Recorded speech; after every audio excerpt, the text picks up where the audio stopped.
De entre todos los animales que viven en nuestro planeta, un extraordinario grupo domina sobre el resto. Ha dado origen al animal más grande, la ballena azul, a los más rápidos y a los más inteligentes que jamás hayan existido.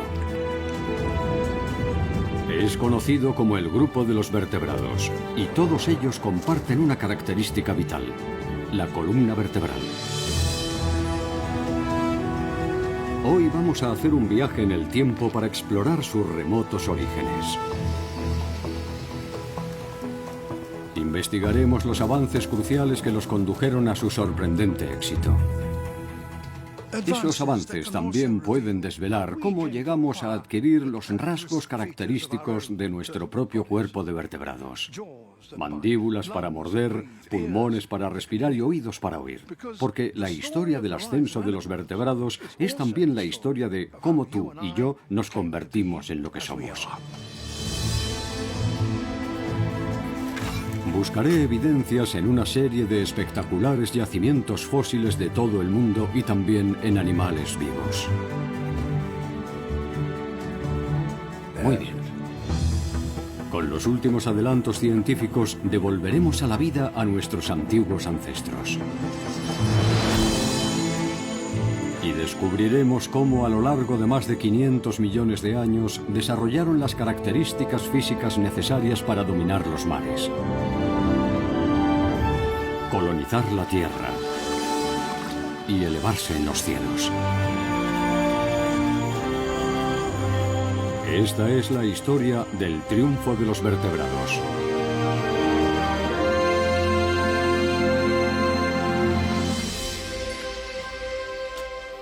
El ascenso de los animales, con David Attenborough.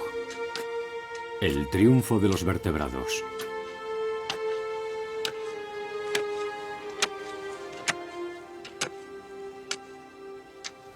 Hace mucho que conocemos a grandes rasgos la historia de la vida en la Tierra, pero había algunas lagunas desconcertantes, especialmente en la historia de los animales con columna vertebral. Por ejemplo, ¿cuándo aparecieron los primeros indicios de columna vertebral? ¿Y es cierto que a los dinosaurios les crecieron plumas y se transformaron en aves?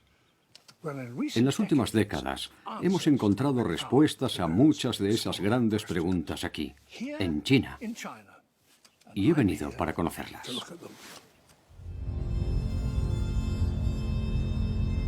China es la nueva frontera de los descubrimientos fósiles. Las excavaciones aquí están desenterrando eslabones de la historia de los vertebrados que hasta ahora ignorábamos. Episodio 1. Desde el mar hasta el cielo. Hace mucho tiempo que quiero conocer estos extraordinarios fósiles por mí mismo. Para ello viajaré al gélido norte del país. Y también a su capital, Pekín. Pero para la primera etapa de nuestro viaje me dirijo al sur, a la provincia de Yunnan.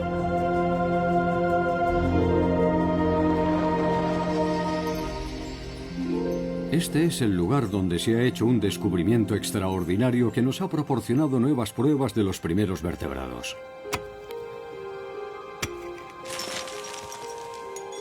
Los trabajadores han encontrado un rico estrato de rocas conocido como los lechos fósiles de Chunyang. Sorprendentemente contiene los restos de animales que una vez nadaron en los mares primitivos hace 525 millones de años. El paleontólogo Hu Xiangwan fue el primero en descubrir las características excepcionales de estos fósiles, su asombroso y perfecto estado de conservación. Son partes de la boca. Sí. Es una maravilla. Se pueden ver las estriaciones. Es extremadamente raro encontrar cuerpos completos como este. Cuando un animal muere en el mar, normalmente las bacterias destruyen las partes blandas muy rápido, así que lo único que solemos encontrar son sus partes duras, los huesos y las conchas.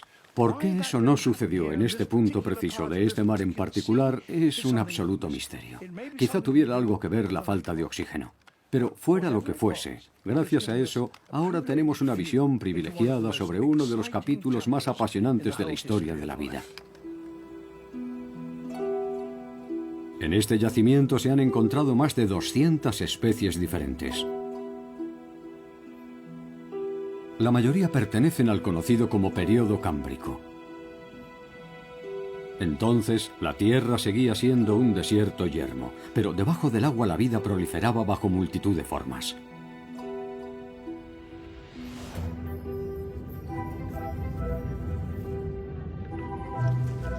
Y el grupo animal más importante que conocemos hoy empezaba a aparecer por primera vez en el planeta. Sus cuerpos estaban formados por tejidos blandos, algunos de ellos recubiertos y protegidos por un duro caparazón externo. Pero no tenían nada que se pareciera a una columna vertebral. Eran invertebrados.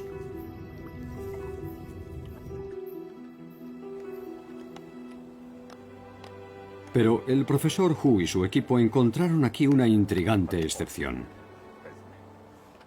Ah, sí. Este fósil se llama Milocunmingia. Pero para examinarlo en detalle, tenemos que observarlo en el microscopio. Sus restos muestran evidencias de un nuevo tipo de estructura no fuera del cuerpo, sino dentro. Este es uno de los 30 ejemplares que se han encontrado de esta diminuta criatura. Bajo el microscopio podemos observar una extraordinaria cantidad de detalles. Estas marcas las hizo el excavador con sus agujas. Esto es el animal. Esta es la cabeza y esta es la espalda. Y casi todos tienen estos dos pequeños puntitos negros en la parte frontal. Son las cuencas oculares. Si miramos más abajo, vemos varias estriaciones aquí, como pequeñas varillas que creemos que eran las branquias. Pequeños órganos repletos de vasos sanguíneos que permitían al animal extraer el oxígeno del agua en el que flotaba y respirar. Y detrás de ellas, más abajo, en el extremo del animal, encontramos estas bandas. Son grupos musculares. Probablemente estaban unidos a una especie de cuerda situada en algún lugar aquí, en el centro. Eso es el llamado notocordio, y es el predecesor de la columna vertebral. La Milocunmingia es la primera criatura conocida a la que realmente podemos llamar vertebrado. Y parece claro que usaba su fuerte cuerda interior para moverse de una forma completamente nueva. Sus músculos, al contraerse, doblaban la cuerda de un lado a otro. Ese movimiento desplazaba el agua y producía un impulso hacia adelante.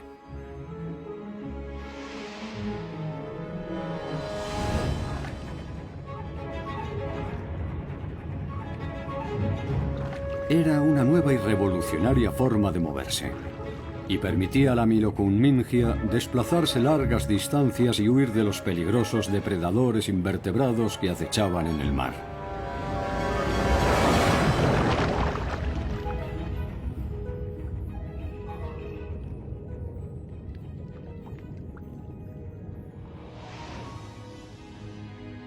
Los vertebrados se diversificaron a lo largo de millones de años hasta crear la espectacular variedad de animales con columna vertebral que hoy vemos en todos los hábitats del planeta.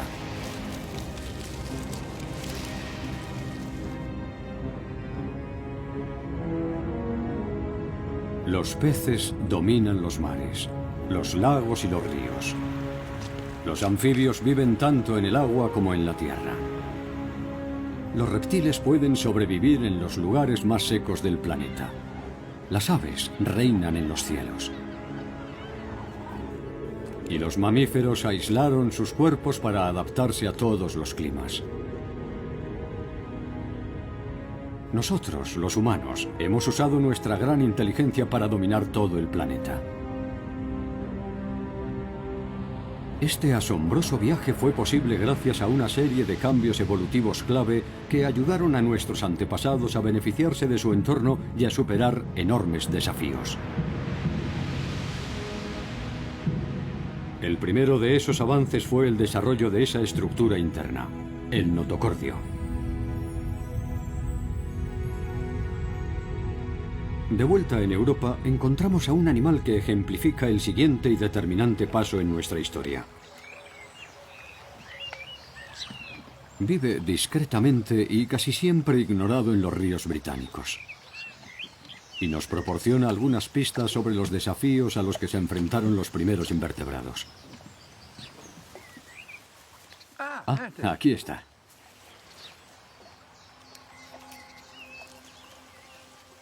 Esto es una lamprea. A primera vista os puede parecer algún tipo de pez, pero no lo es. Es algo mucho más primitivo. No tiene aletas y su cola no es más que una hoja aplastada. Pero lo más extraordinario de este animal es que, en realidad, no tiene una verdadera boca. Su boca solo es un sencillo orificio con pequeños dientecillos. Y se alimenta aspirando agua a través de la boca y filtrando después las pequeñas partículas de comida. Este pequeño animal nos lleva a un viaje al pasado, hasta cuando los primeros animales con columna vertebral aparecieron en la Tierra. Es un verdadero fósil viviente.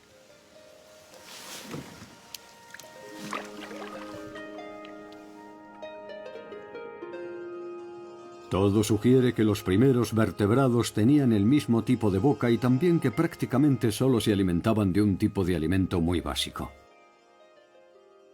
Con el tiempo, otros tipos de vida evolucionaron en diferentes formas y tamaños, la mayoría más grandes que la Milocunmingia, pero todas tenían una boca igual de simple. Un orificio en la parte frontal del cuerpo como el que la lamprea tiene hoy. Pero para que los primeros vertebrados pudieran aprovechar la enorme variedad de alimentos que había en esos mares primitivos, tenían que desarrollar un sistema digestivo mucho más complejo y poderoso. Los científicos de la costa este de Estados Unidos han encontrado evidencias de ese avance evolutivo, pero no en fósiles, sino en animales vivos. Maine, Nueva Inglaterra.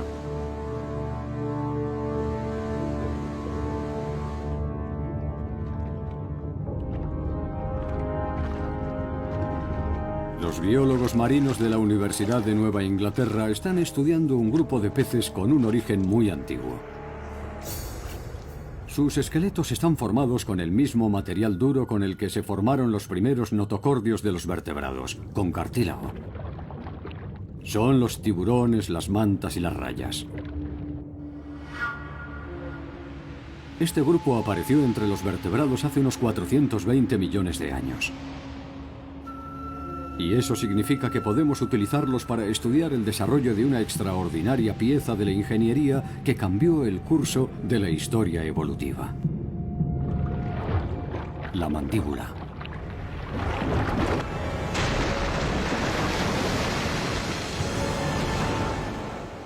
Cuando nos remontamos en el árbol evolutivo, descubrimos que la mandíbula es una característica muy importante.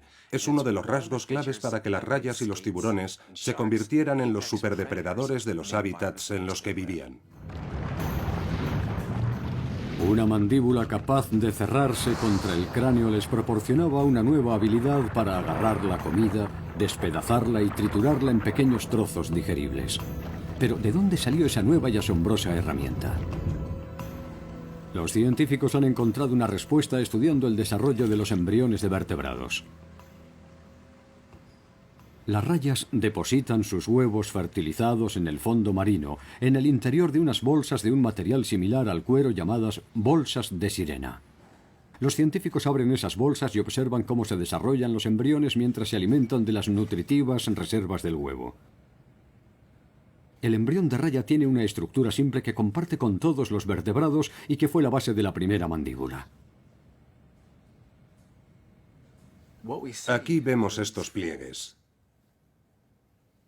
Lo más interesante es que esta raya está en el 4.º mes de desarrollo. Y si analizamos otro vertebrado, observamos que se parece mucho. Aquí tenemos la cabeza y si seguimos hacia abajo, el resto del cuerpo. Aquí podemos ver otros pliegues. Pues bien, esto es en realidad un ser humano. Se cree que los embriones de los primeros vertebrados se parecían mucho a este y que cada pliegue se convertía en una branquia. En el embrión de la raya, los pliegues más alejados de la cabeza mantendrán su función original y se convertirán en los arcos rígidos de sus branquias. Sin embargo, el pliegue más próximo a la cabeza evolucionó para formar la mandíbula superior e inferior. En un embrión humano, los pliegues inferiores se desarrollan formando estructuras que incluyen la laringe y el tórax. Pero el pliegue superior, una vez más, se convierte en la mandíbula.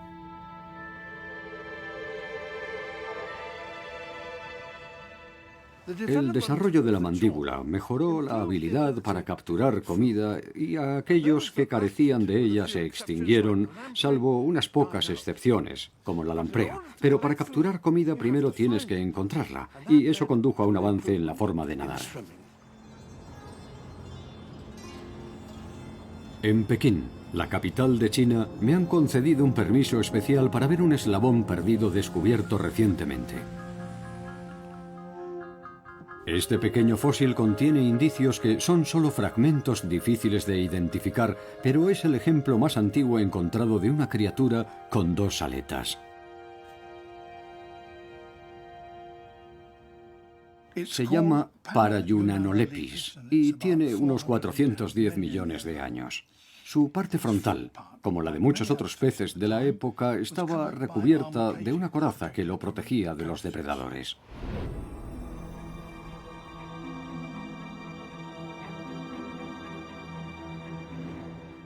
Debajo vemos que tiene una boca.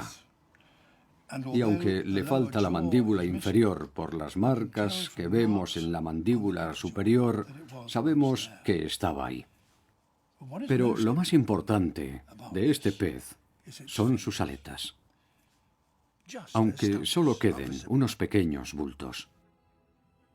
Tenía 2 aletas delante, 2 aletas pectorales. Su forma recuerda a las alas de un avión y producían el mismo efecto, una corriente que lo impulsaba hacia arriba dentro del agua. Conocíamos peces más antiguos con aletas frontales, pero este es más interesante porque es el primer ejemplar con 2 aletas en la parte trasera, las aletas pélvicas. Este segundo par de pequeñas aletas le aumentaba enormemente la estabilidad, lo que le permitía mantener el rumbo dentro del agua. Este sistema tuvo un gran éxito y convirtió a los tiburones en los consumados nadadores que son hoy en día. De forma que ya tenemos a vertebrados con mandíbulas y 4 aletas.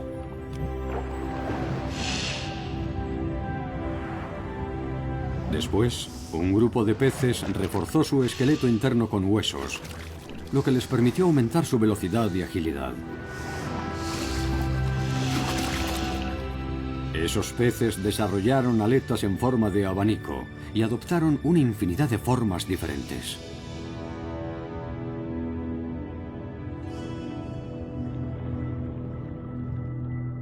Desde estas sencillas formas primitivas, hace 500 millones de años, los tiburones y los peces óseos se diversificaron hasta dominar todos los entornos acuáticos de la Tierra.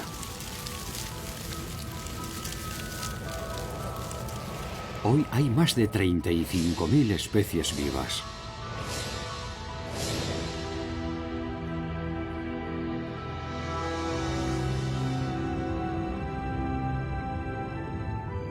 Una fuerte estructura ósea en el interior del cuerpo había evolucionado dentro del agua, pero ¿Tendría el mismo éxito en un medio completamente diferente?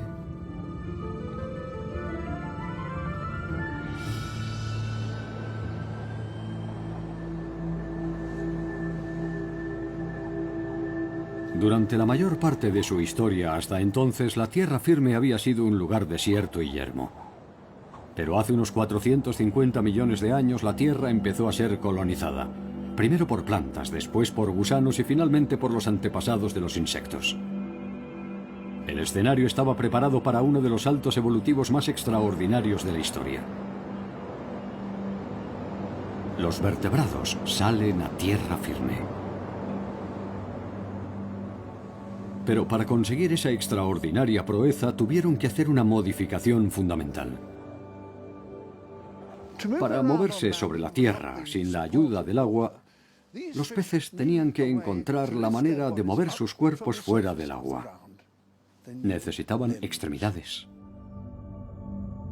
Los científicos han encontrado pruebas extraordinarias de esa nueva etapa en la isla de Ellesmere, situada al oeste de Groenlandia.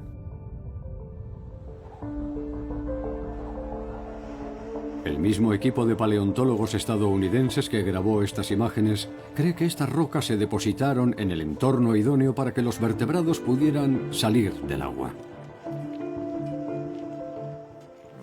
Tuvimos noticia de una secuencia de rocas que se formaron en el antiguo cauce de un río, y nuestra hipótesis es que en este tipo de entornos las extremidades resultaron favorecidas sobre las aletas.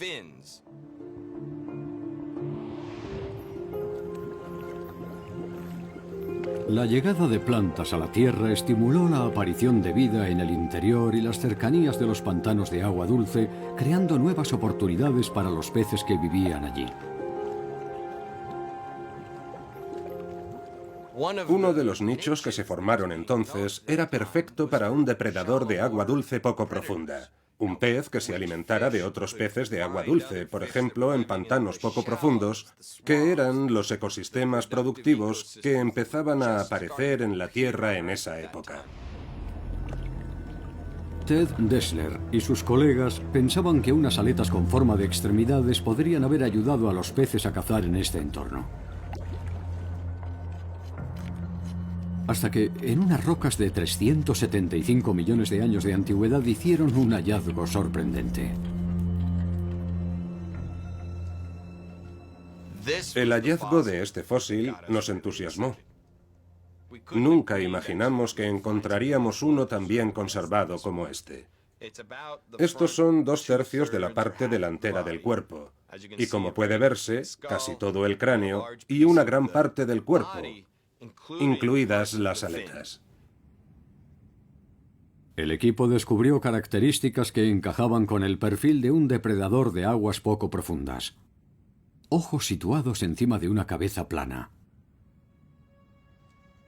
E hileras de afilados dientes. Lo bautizaron con un nombre inuit: Tiktaalik.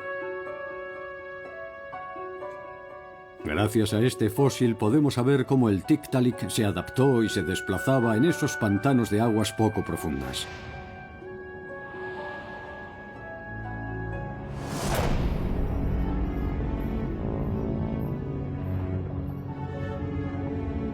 Su cuello flexible le permitía orientar las mandíbulas hacia las presas en espacios angostos.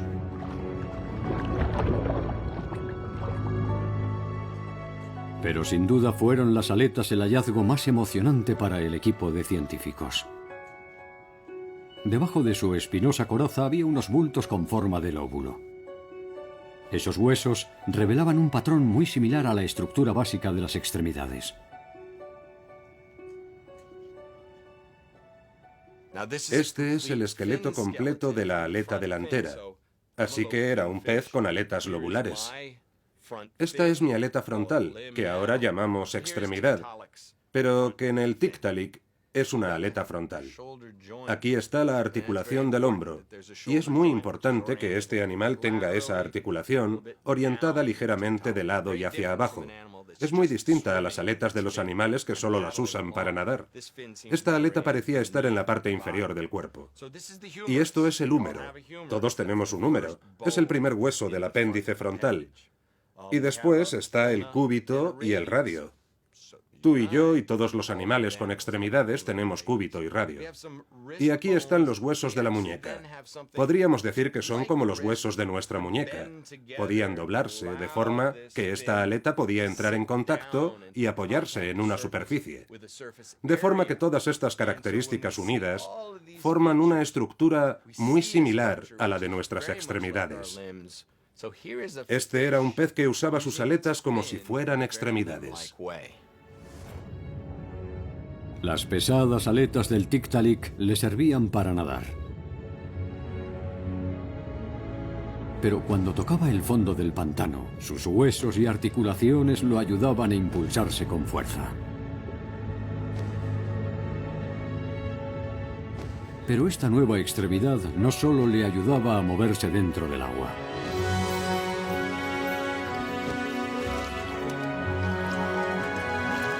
Se convirtió en la fuerza impulsora de uno de los hechos más espectaculares en la historia de la evolución: la llegada de los primeros animales vertebrados a tierra firme.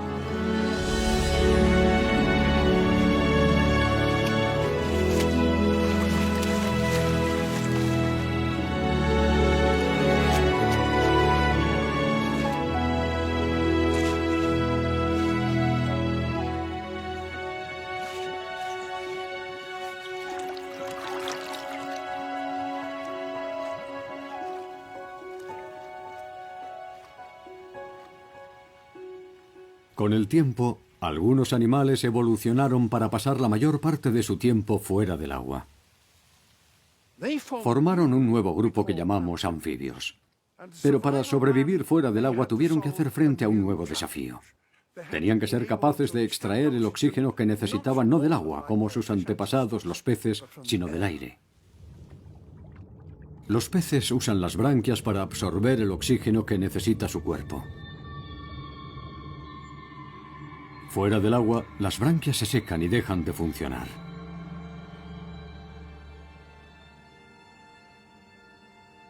China es el hogar de un extraño y fascinante animal que puede mostrarnos cómo los antiguos anfibios superaron ese problema.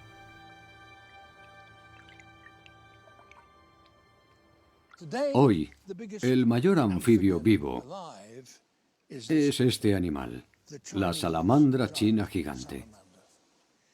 En parte, respira a través de su piel, que tiene esos largos colgajos que absorben el oxígeno del agua. Pero también respira aire. Va a salir, y cuando lo hace, toma una bocanada de aire, expulsa algunas burbujas y vuelve a sumergirse de nuevo. Su mandíbula actúa como una bomba que inyecta aire en su cuerpo. Después, el oxígeno llega al torrente sanguíneo desde dos sacos inflables con paredes permeables, los pulmones. Como están protegidos dentro del cuerpo, no se secan. Sus pulmones son simples bolsas situadas en la parte posterior de la garganta. Pero, no obstante, fueron los primeros pulmones que tuvo un animal. Son los precursores del sistema respiratorio que todos los vertebrados vivos tenemos ahora.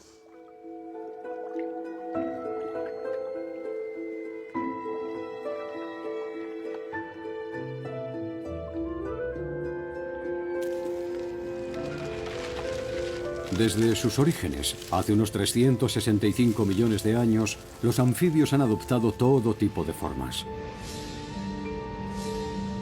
Actualmente viven más de 7.000 especies repartidas en una gran diversidad de hábitats, tanto en la tierra como en el agua.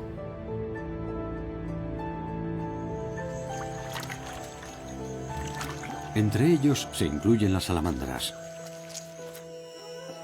las ranas y los tritones.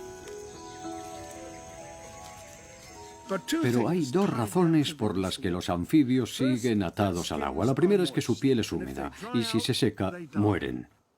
Y la segunda es que sus huevos, como estos de rana, solo están protegidos por gelatina y tienen que depositarlos en el agua o como mínimo en un entorno húmedo.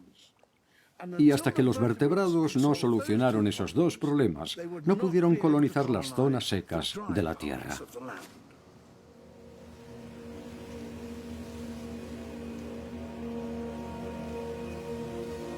Entonces, apareció un grupo de pioneros con una nueva y asombrosa característica en sus cuerpos. Y podemos encontrar evidencias de ese nuevo avance en animales que hoy sobreviven lejos del agua.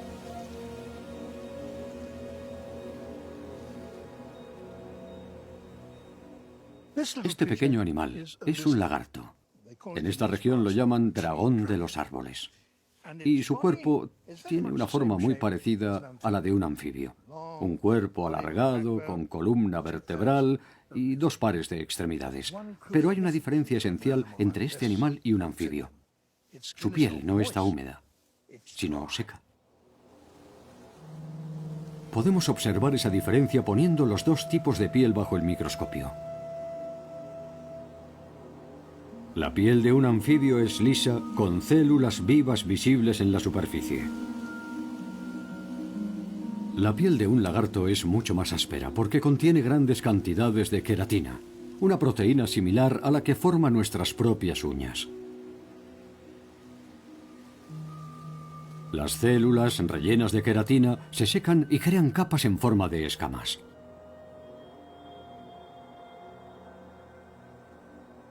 Eso hace una barrera que mantiene el agua dentro del cuerpo. Los humanos hemos heredado esa barrera de queratina en nuestra piel que nos permite que hasta el 70% de nuestro cuerpo sea agua.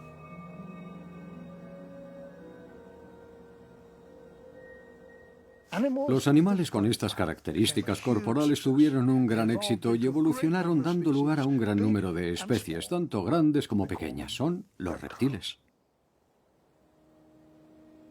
Pero los reptiles aún tenían que superar un segundo reto: cómo poner sus huevos fuera del agua.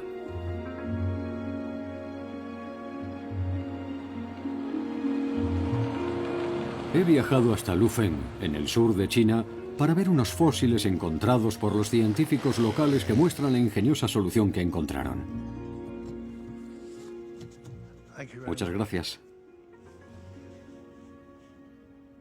Estos huevos fueron puestos por un reptil. Y como podéis imaginar, era un reptil muy grande. Los primeros huevos de reptiles, casi con seguridad, tuvieron un recubrimiento similar a la piel como los que siguen poniendo las tortugas hoy en día. Pero estos huevos son diferentes. Tienen un recubrimiento duro, un cascarón. Este recubrimiento era hermético al agua, y eso significaba que los animales que los ponían ya no tenían que volver al agua para poner sus huevos, igual que tenían que hacer todos los anfibios. En vez de eso, podían poner sus huevos en un lugar árido, hacer un nido y cuidar de sus crías, de forma que toda la tierra estaba a su entera disposición. Los anfibios fueron la punta de lanza de la colonización terrestre desde el agua. Y ahora los reptiles, sus descendientes, estaban a punto de establecerse en las partes más secas.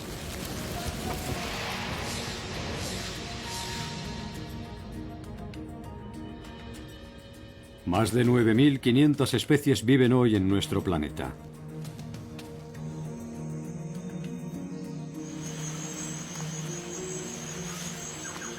Pero las extremidades que habían ayudado a los vertebrados a salir del agua comenzaron a convertirse en un problema para desplazarse eficientemente sobre la Tierra. situadas a ambos lados del cuerpo, exigían un gran esfuerzo para mantener este separado del suelo. Después, hace unos 230 millones de años, un grupo de reptiles desarrolló una solución increíble. Estos huevos los puso un animal que forma parte del grupo más exitoso de todos los reptiles. Un grupo que dominó la Tierra durante más de 100 millones de años. Los dinosaurios.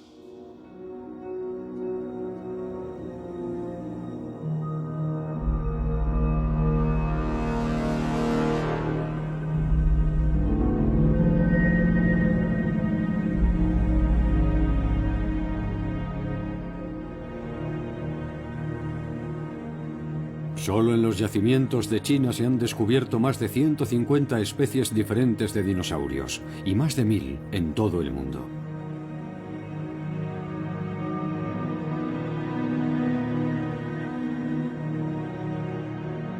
Y también ellos dependían de un avance crucial. Una modificación radical del hueso que une la pata con el cuerpo. La cadera.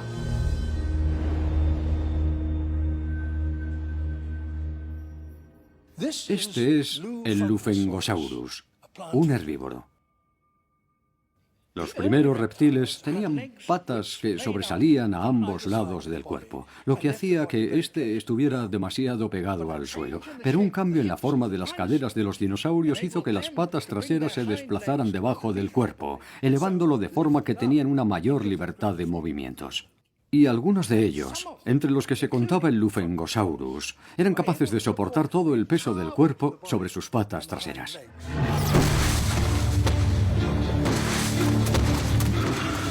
Esa nueva cadera, junto con unas articulaciones más fuertes en las extremidades, permitió a los dinosaurios recorrer distancias más largas y soportar un cuerpo más pesado. Se convirtieron así en los animales más grandes que hayan vivido jamás sobre la Tierra. Pero esta nueva forma de marchar fue también el primer paso de un avance evolutivo aún más radical. Fue en este grupo de dinosaurios de dos patas en el que se produjo un salto evolutivo realmente impresionante que solo ahora estamos empezando a entender y que conduciría a los vertebrados a un nivel completamente nuevo. Los animales vertebrados habían colonizado los mares e invadido la Tierra. Pero aún quedaba un último hábitat por explorar: el aire. Otro extraordinario fósil descubierto en China nos ha dado las piezas que nos faltaban para resolver uno de los enigmas de la ciencia evolutiva: el misterioso vínculo entre los dinosaurios y las aves.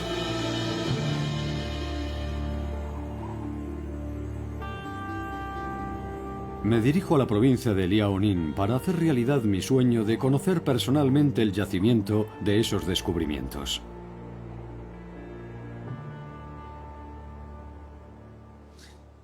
Estas rocas tienen unos 125 millones de años. En aquel entonces, esta parte de China era tropical y la tierra estaba cubierta de muchos lagos de agua dulce. Y en esos lagos se depositaron los sedimentos que formaron estos estratos. Pero de vez en cuando, el sedimento cambia de color. Y eso se debe a las cenizas arrojadas por un volcán cercano. De forma que en este nivel había muchos esqueletos esperando a ser descubiertos. Y cuando eso sucedió, revelaron algunos hechos sensacionales sobre los dinosaurios, los más espectaculares en mucho tiempo. Este fósil es uno de los más importantes de los que aparecieron. Un dinosaurio de dos patas del tamaño de un gato. Su nombre, Sinosauropteryx. Su descubrimiento reveló un intrigante rasgo que nunca antes se había observado en un dinosaurio. Su cola y parte del lomo están recubiertas por algo que parece pelo. Los últimos hallazgos indican que una gran variedad de dinosaurios de dos patas tenían la piel cubierta de unos filamentos similares al pelo.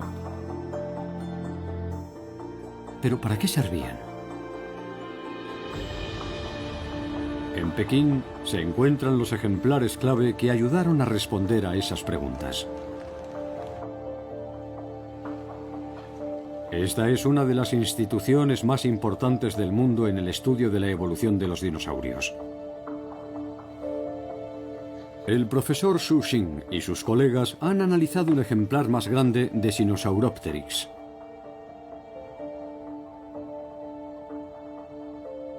Y este también conserva algunos restos de esos misteriosos filamentos.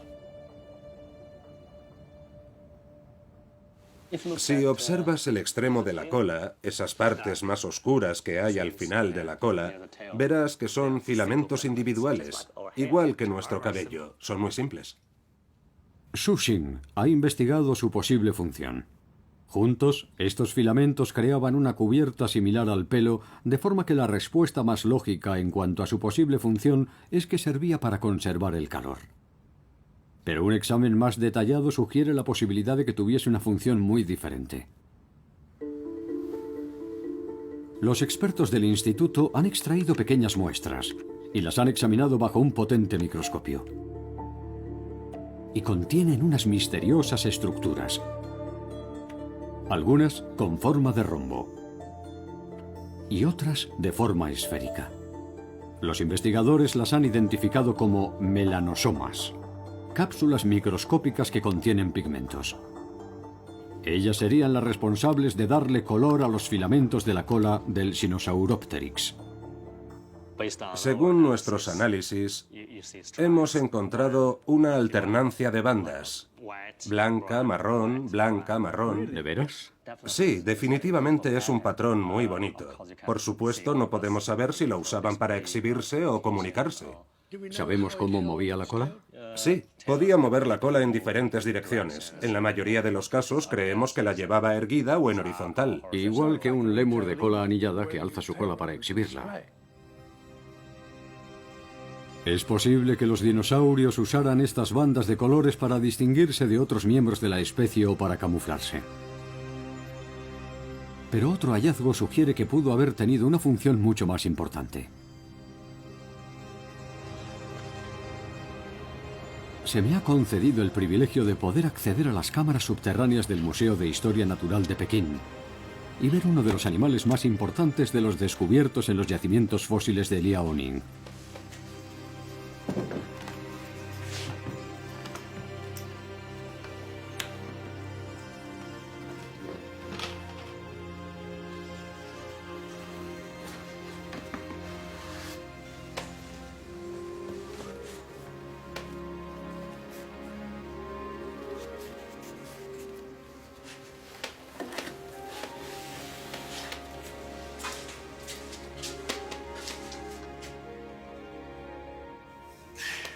Esto es un Anchiornis, un animal que claramente era un dinosaurio. Tiene unas fuertes patas que terminan en unas garras afiladas. Y la cabeza, que está separada, está aquí, del revés. Pero se ve que la mandíbula conserva sus dientes. Pero lo más espectacular de este ejemplar es el perfecto estado de conservación de sus estructuras. Muestran que esos simples filamentos se transformaron en algo mucho más complejo. El eje central tiene pequeñas ramificaciones a ambos lados. Los filamentos se habían convertido en plumas. Los análisis han revelado que la cresta que hay aquí, en la cabeza, era de color rojo y que el resto de las plumas que cubrían su cuerpo eran blancas y negras. Las plumas cubrían su cuerpo hasta las patas. Y viendo la densidad que tenían en el antebrazo, no parece que fueran alas, así que la pregunta es, ¿podía volar este animal? ¿Pudo ser en este momento cuando los dinosaurios se transformaron en aves?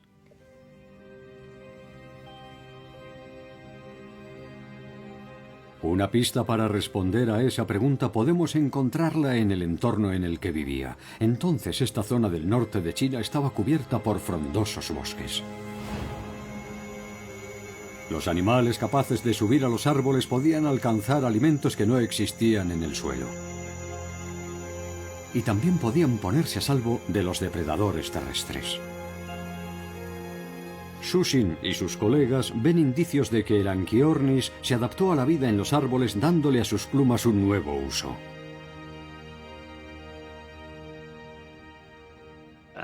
El Anchiornis tenía ciertas características que nos indican que vivía en los árboles.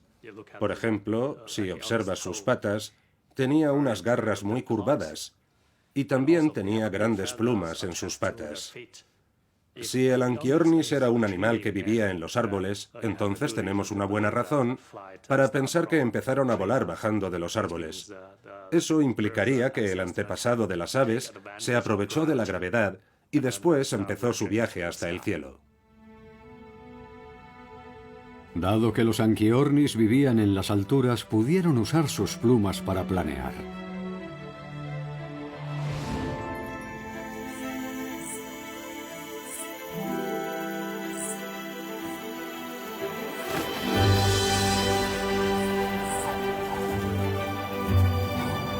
Tuvo que usar todas las plumas que cubrían sus extremidades superiores, las inferiores y la cola para crear una superficie lo bastante amplia como para frenar la caída y ralentizar el descenso.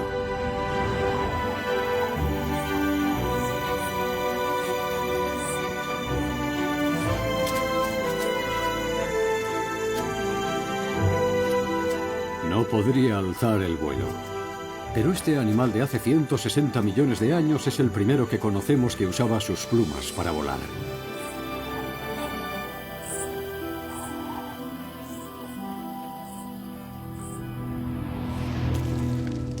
Los dinosaurios planeadores habrían evolucionado hasta que finalmente dieron origen a un nuevo grupo de vertebrados, las aves.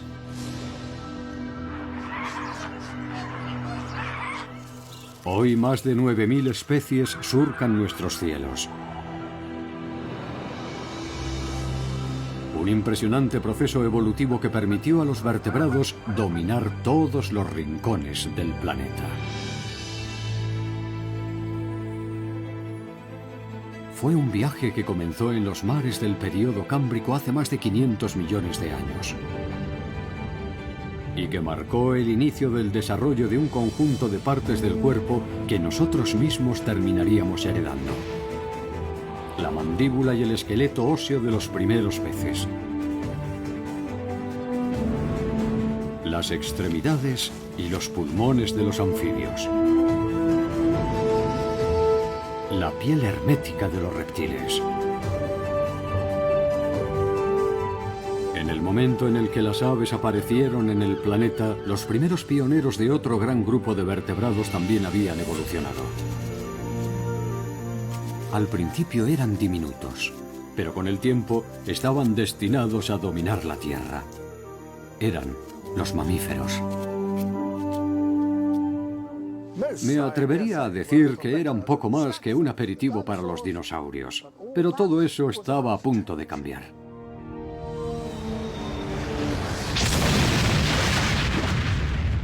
Son muchos los que creen que un meteorito devastador fue el desencadenante de una extinción masiva.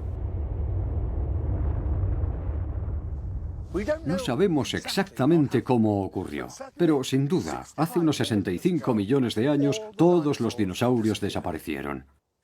Pero algunas aves y mamíferos sobrevivieron, y desaparecidos los grandes dinosaurios, el mundo estaba a su disposición.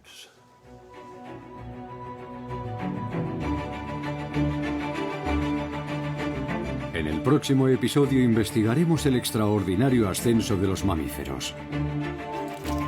Y descubriremos cómo desarrollaron un conjunto extraordinario de nuevos rasgos corporales hasta convertirse en los vertebrados más complejos y exitosos que hayan existido.